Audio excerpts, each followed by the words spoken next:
tonight, to drag the past out into the light. We're one, but we're not the same. We get to carry each other.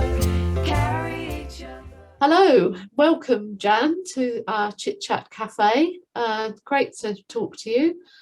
Can I just ask you first of all to perhaps just say a little bit about your own situation and where you're from and so on? Sure. So my name's Jan and I live in the north of Hampshire.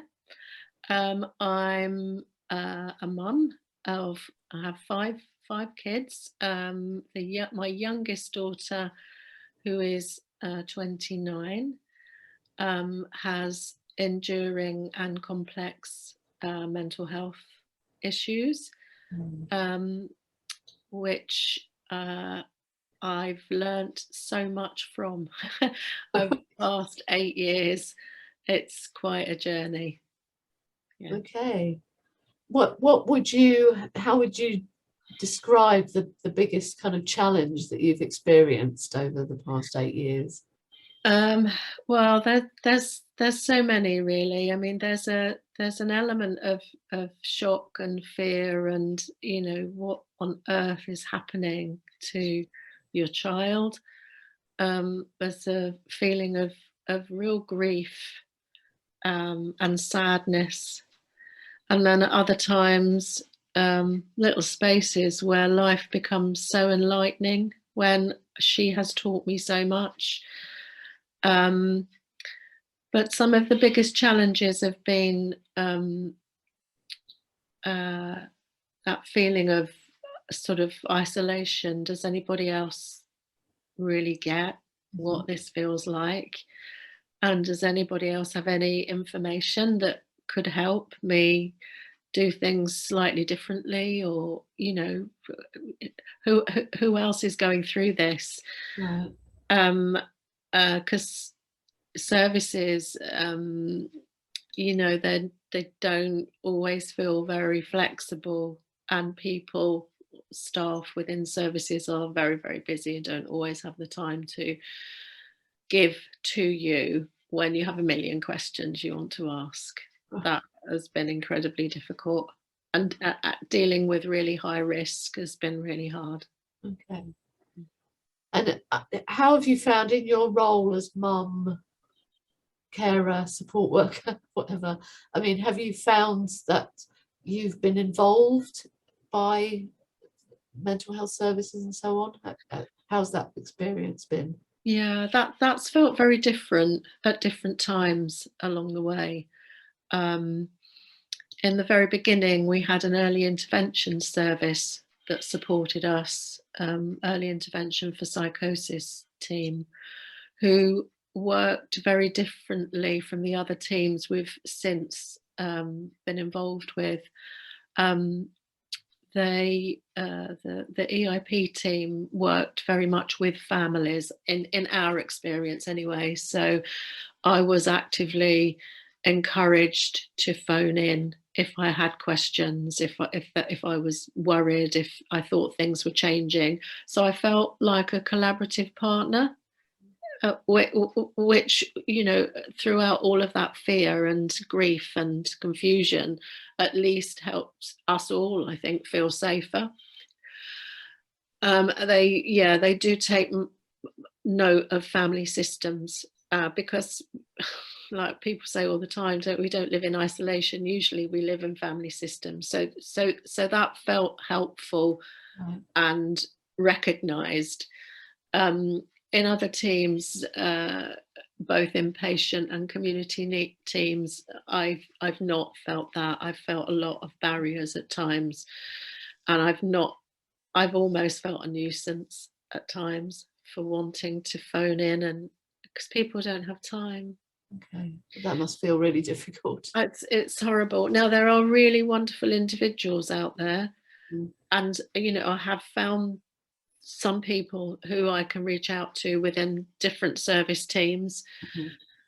So I don't want to say that there's no one, but I would say the systems the processes don't really allow for much information sharing and collaboration about, you know, kind of care planning together, which is such a shame.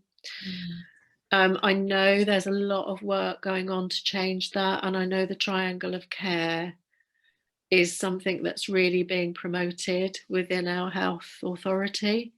Okay. And that is specifically to involve more carers, families and friends, to work alongside and in partnership with professionals.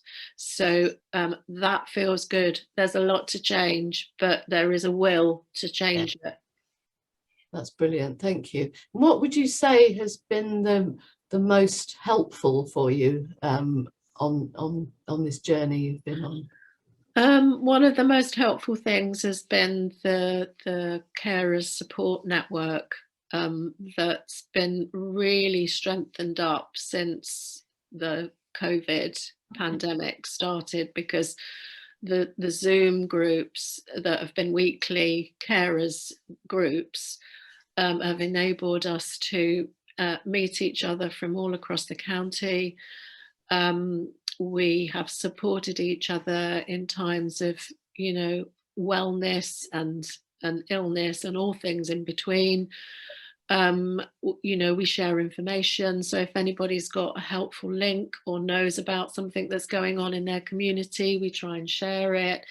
And I think all of us would say it's been a lifesaver to have that connection with each other and to find out, you know, where things are happening and will they be helpful to us. We've shared e-learning courses with each other. Yeah, that's been one of the most helpful things. And the other thing outside of the carers network is trying to find good communicators within the service teams. Because if you can find yourselves those people who will give that little bit more time, maybe a consultant, maybe a primary nurse, maybe a support worker or a peer worker, I actively seek out those those good communicators too. Brilliant. Okay, that's great. So the carers network that you're talking about, is that who's kind of running that? Is that something that other people can access? It's been a Southern Health initiative. I mean, I'm sure there are carers groups all over the country. Different health trusts are running. Yeah. At the moment, there's two that I go to. There's a Mid and North Hampshire group that is for people who live in Mid and North Hants. That meets the second Wednesday of every month. And there's a weekly Friday morning Zoom group, which has been a group that it started during the COVID lockdown. Yeah, that's for people all over the county. Okay. And I think you're right, wherever people live, there are different sort of local groups. There's works there, so it's finding out what's I think so. There. I think it's really important to find out what's going on in your community. Are there Zoom groups? Are there physical carer spaces, you know, for carers, families and friends? It's been a lifesaver. And I know that, you know, all over the country there will be different groups. Some of them will be big groups via national organisations like Carers Together and Carers UK, and others will be, you know, specific maybe to, for me it was important to be part of a specific group for mental health. Yes. So, you know, I did my research and I found I'd really encourage people to try and do that. Okay. That's brilliant. Thank you so much, Jan, for joining us today, and look forward to talking to you again soon. You're welcome. Yeah, many thanks.